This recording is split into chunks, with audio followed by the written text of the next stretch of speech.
AI coding tools are exploding right now, and two names dominate the conversation: Cursor and Trae AI. Both promise to make you code faster, but which one actually delivers?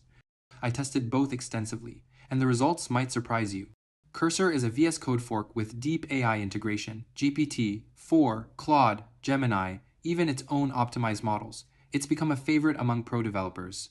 Trae AI, from ByteDance, looks similar on the surface, also built on VS Code, running GPT-4 and Claude 3.5 Sonnet, but it's completely free right now. On paper, they're close. In practice, not so much. Code completion and speed.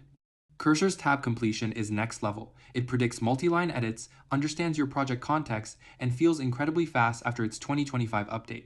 Trae's queue completion works fine, but is slower and less context-aware. Cursor just feels one step ahead. Smart editing. Cursor's agent mode lets you describe changes, and it edits multiple files while showing diffs before applying powerful and reliable. Trae's builder mode tries something similar with a think before doing flow. It's clever but still rough in large projects. Models and flexibility. Cursor lets you pick GPT-4, Claude, Gemini, or its own small model. Trae limits you to GPT-4 and Claude only. Debugging and stability. Cursor includes a bug scanner that flags issues early and feels production ready.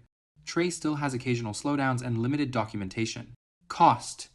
Both tools offer free plans, but with limitations.